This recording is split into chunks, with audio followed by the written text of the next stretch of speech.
This podcast is brought to you by the School of Library and Information Management from Emporia State University, where library leaders are created, with program sites in Las Vegas, Nevada, Sioux Falls, South Dakota, Denver, Colorado, Salt Lake City, Utah, Portland, Oregon, Boise, Idaho, and Emporia and Overland Park, Kansas. This is Adrienne Herrera-Juarez. You're listening to Library Leadership Podcast, where we talk about libraries and leadership and speak with guests who share their ideas, innovations, and strategic insights in the profession. We all have people in our organizations who we want to support and help grow. But what is the best way to do this?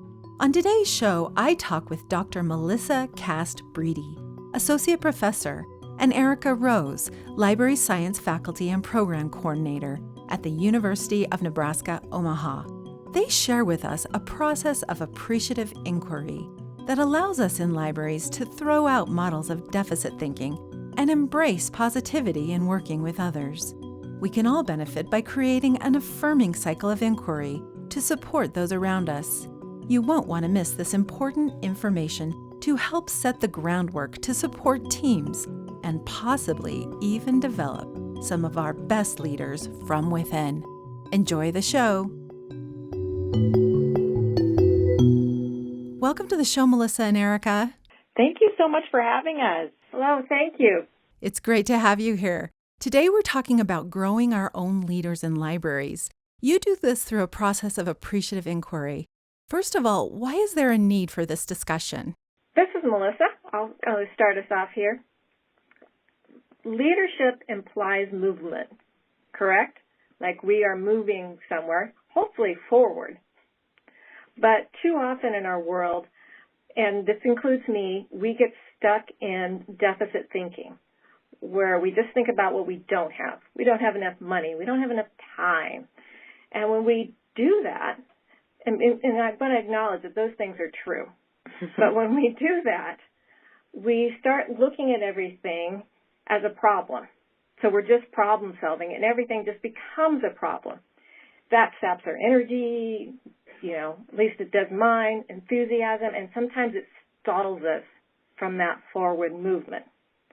With appreciative inquiry, it flips that idea. So instead of deficit thinking, we are looking at our strengths.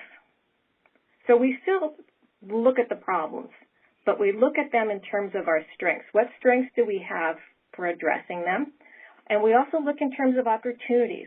What opportunities do we have that are still in front of us? And that helps us build our energy. It helps maintain enthusiasm and engagement in our organization, but also then helps us move forward. I like that a lot. And we all know we have good people in our organizations, and looking at things through this positive light is fantastic. So there are many good reasons to engage in this work. And as we mentioned, you do this through a process of appreciative inquiry. And this uses perspectives of strength and positivity, as you mentioned. So how does this work? Can we go to you, Erica? Absolutely. So adding on to Dr. Cast's comments, again, this is really about reframing our approach to the entire organizational culture so that we can move forward.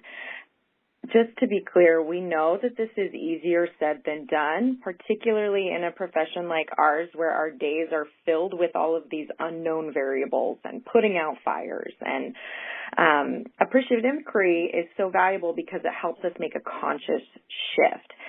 And for me, one of the reasons it's so appealing is because it's very simplistic. It's all right there for us in the title. To appreciate is really about seeing the value in every situation, every person, every interaction, and every event. And sometimes, to be fair, that value might be more focused on the growth opportunities, or it might be information about how we've missed the mark. But even that is valuable to us in helping us move in the right direction. And then the second piece of this, the inquiry piece, suggests asking lots of questions, but truly listening to the answers. I think at the end of the day, we all think we're better listeners than we actually are.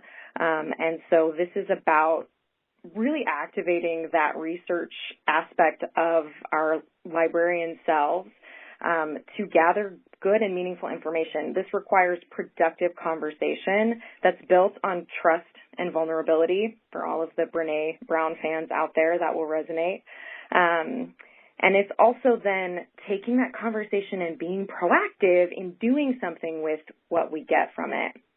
And so Appreciative Inquiry actually gives us 4 key concepts that help guide us through this: dreaming, design, destiny, and discovery. And just super quick, I'm going to give you a brief definition of each one of those. I love alliteration, so it's easy to remember, which is nice.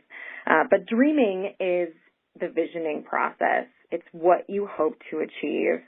So to use a little analogy, if we were going to go on a trip together, it would be about setting our destination. We have to know where we're going to go before we can create a roadmap. And then design is really the process of creating that roadmap. When the gang all knows and supports the destination, when our teams and our staff understand where we're going and what we're doing, we can start making key decisions about how we're going to get there. Then we move into destiny, which is when we get in the car and we start to drive, and that's taking action, right? We've done all of the planning. Here we go. It's really the biggest piece of any initiative is actually moving forward and taking action. That sounds really obvious, but in my experience and personally, we can sometimes get stuck in the planning process. So it's very important that we keep an emphasis on our destiny. And once we've done all of that, we're going to discover a lot of things along the way. So back to our road trip analogy, what hotels were good, more snacks next time, maybe more money for souvenirs. But we're going to take all of those lessons learned and then utilize it when we move into our next dreaming phase as we tackle the next thing.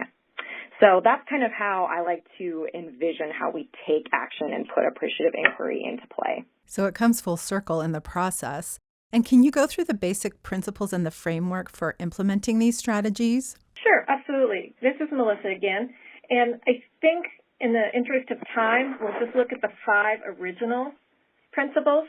Later, researchers in the area of leadership came up with some others, but we'll focus on the first 5. So, for instance, my favorite one is I can never say this word, but it's my favorite principle. It's the simultaneity principle. And because it's based in questions is why I love it. It's the idea that change comes the minute we begin to ask questions, that we can't ask questions and not have change occur. The next one is anticipatory, and that's about expectations. And the conversations we have with each other shape our expectations, and our expectations will guide us to the direction we're headed and our path. And then there's also the positive principle. Now, just from hearing us talk so far, you're probably like, well, duh, positive, right? But the positive is important to remember because our questions should be positive. Our expectations should be positive. That's what keeps us moving forward. That's what keeps us focused on strengths and opportunities. So if we have negative questions, that's what will bog us down. The other principles we want to highlight are the constructionist principle. Jumping in here is Erica. Constructionist principle is really about your environment and setting tone in your culture. A really important way that we do this is through our own behavior and interactions. Some key strategies for doing this are things like making time for meaningful conversations, or even the smallest gestures like opening every conversation with a positive statement or asking a sincere and honest question to see how somebody is doing. Another big thing here is to do less telling and more asking. People really respond to that, and finding opportunities to celebrate and encourage people's points of pride and their accomplishments. And then the final principle for us to mention is the poetic principle. And this is really about the fact that there are multiple interpretations of the same narrative. So 2 people can attend the same play, and one might love it and one might hate it, and both of those are real. They're just bringing a unique perspective. And so it's very important that we acknowledge and value people's perspectives. As librarians, we're familiar with confirmation bias, and we know this to be true. So we have to put this into play with our own interactions with people. What we choose to focus on and how we talk to one another makes a huge difference in the culture of our organization. So if we choose to approach everything as an opportunity, then that's where we're going to see growth and other people getting on board. If we choose to focus on negativity or the face somebody made at you that didn't make you feel quite right or whatever that is, then that's where all of our energies will go. So it's very important that we're always making a conscious choice to focus on who we want to be and what we want to do. Now, there are those additional principles that Melissa mentioned are the wholeness principle, the free choice principle, and the enactment principle, and we would strongly encourage folks who think this is all really exciting and interesting to check those out because there's a lot of value there as well. This sounds like a great framework. So you're asking questions, setting expectations, keeping a positive focus, creating an environment where this works, and then looking at multiple perspectives. So this gives us a way to work with our team members to bring leaders up through the profession. Is that right? Absolutely. This is really something that can be applied in a lot of different ways. So we can apply appreciative inquiry to those kind of big leadership endeavors that we think of, like vision and strategic planning, succession planning, change management. It's even a fabulous tool for staff evaluations. But we really think that the magic of appreciative inquiry is in these small but pervasive shifts in behavior and communication and interaction with others. This is about remembering the name of people's children or taking the time to send emails congratulating colleagues or to seek out other opinions from folks who think differently than you do. We need to share ourselves and we need to listen to other people. So I think one of the first things leaders should consider doing is just having intentional conversations with our people and asking about their dreams and their passions and their strengths. I'm kind of surprised at what I learn about people that I've worked with for years, and I think, I wish that I would have just asked about that sooner. And we need to ask people for candid feedback about the future of our organization because it's at stake for them as well. And I think when we nurture this kind of open communication, people are empowered and they're excited and they start to see those opportunities. Yeah, and if I could just add to that, I think a big part of this is the idea of storytelling, that people have their stories, and that's Erica's talking about sharing those stories and learning those stories, but the organization, the library, has a story as well. And we can't expect anyone at any level in the library to help move the library forward towards goals if they don't know the full story. So everybody needs to be hearing this story. It's not just something that's talked about in some meetings. Everybody needs to hear the same story at the same time. That way it's not like, well, in this meeting I heard this, in this meeting I heard that. You want this story told so it's consistent, and that way everybody at every level can participate and see how they're contributing to that story. Do you have any examples of how you've applied this directly in your organization? When you asked that, you said my organization, but the first thing that came to mind was actually a library that I'm closely affiliated with and have been watching the last couple of years.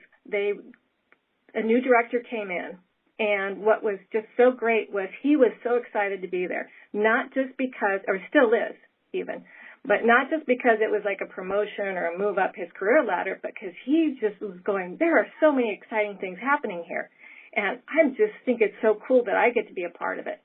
So it's that anticipation of this is going to be great, coming in with that energy.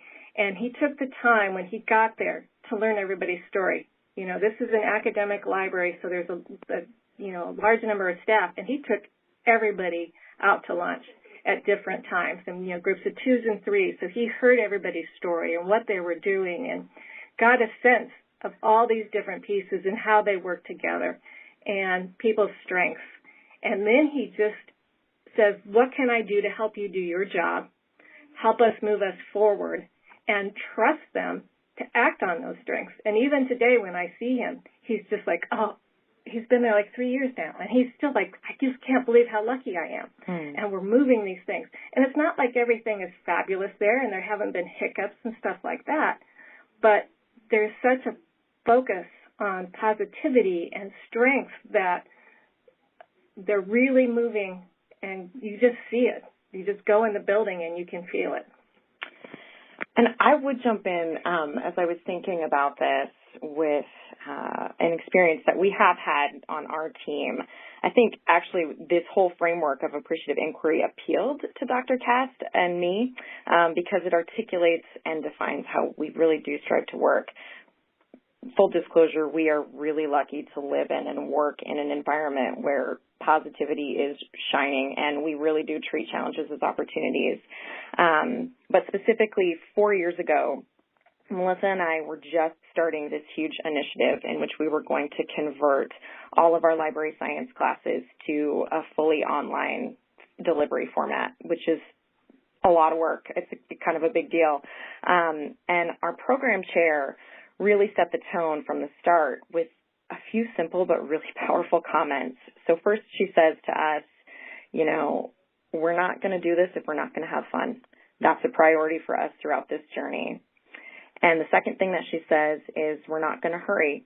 We're going to trust each other, and we're going to take this as we need to. And we're going to do this in our way and our time. And then, of course, she just set us on fire for this adventure by telling us that she'd been waiting for the right people and she'd found them. And that built so much trust between us that we've really been able to just hold on tight and dive in and do crazy things. And we really are still having fun. So it's amazing how it really does work. Definitely. Anything else you'd like to add? You know, this is Melissa again. I don't think you can ever overemphasize the importance of relationships. I mean, we know it's the heart of libraries, and it's a big part of appreciative inquiry. So really, these two things just line up so well because of that. Absolutely. And I think that, we're kind of talking about growing our own leaders in the profession. And if we come up in an environment like this, we are more likely to have people stay with us, grow, take on new projects, become leaders themselves. Is that what you're finding with this model? Absolutely. I think that is the case. It's amazing how I think sometimes people might think, but if our people, they'll outgrow us, but instead people just continue to bring excellence back to their family, or if they go on, they're still contributing to our profession, and there's somebody else who's coming in and adding their excellence.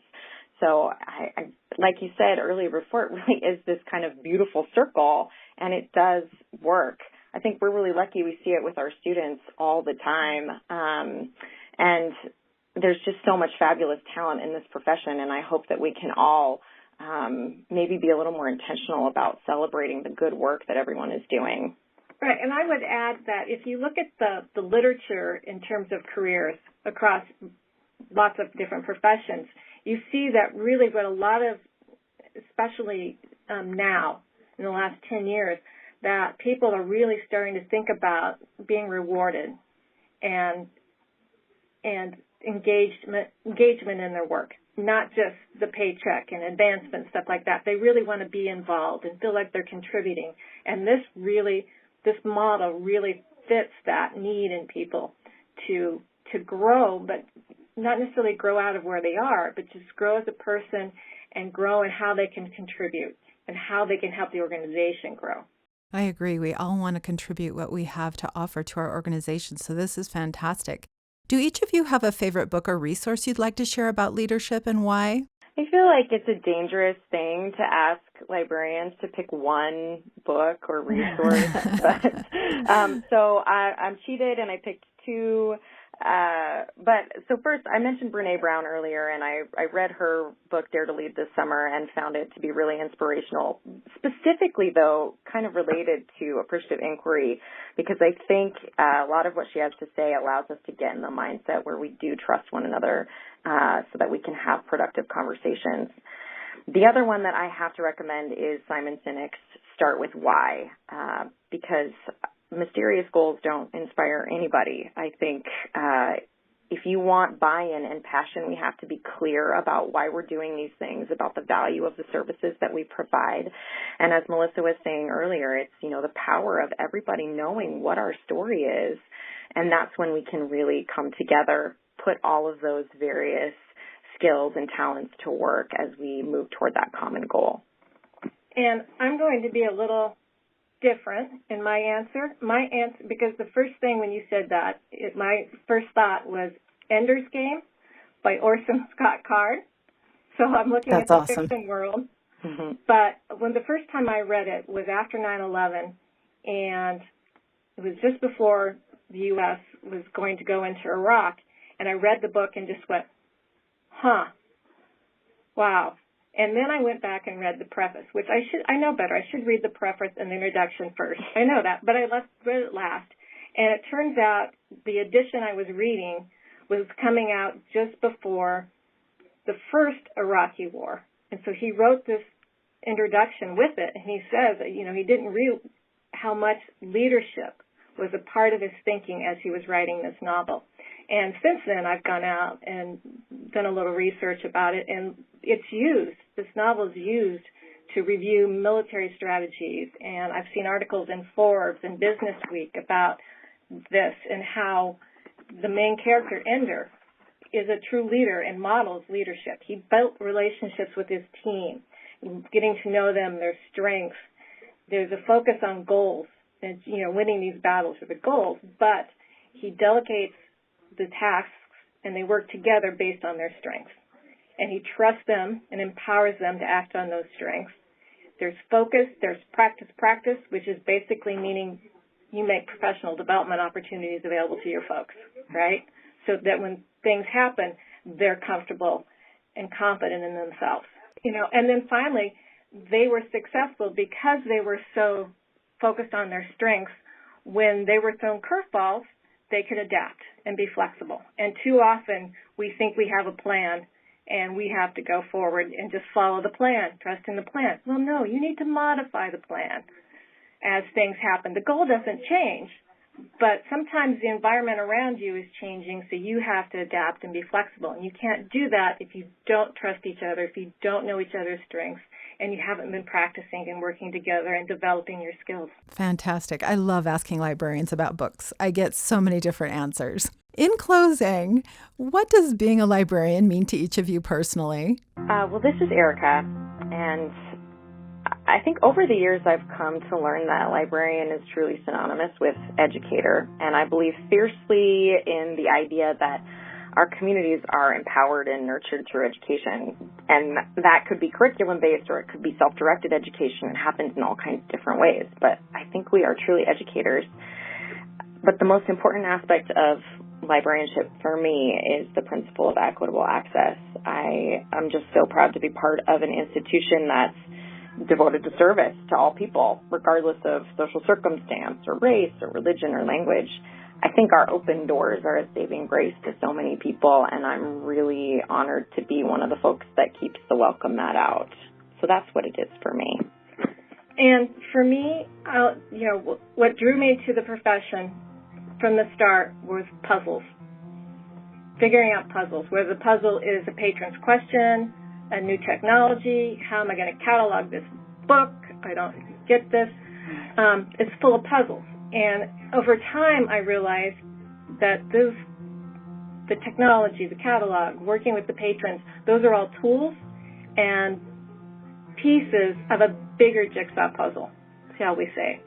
And that all of those things, our patron interactions, the services, the tools we make available, the back-end stuff that we do, all of those are pieces that work together for this ultimate puzzle, which is serving our communities and enriching our communities.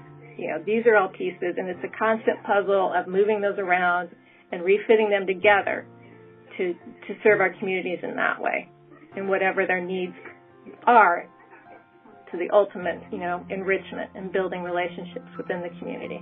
Melissa and Erica, thank you so much for sharing this positive outlook on creating leaders in our own organizations in libraries, which is so important. I think you've given us a lot to think about, and I appreciate you being on the show. Thank you. It was such a pleasure. Thank you. It's always fun to think of these questions out loud. Absolutely.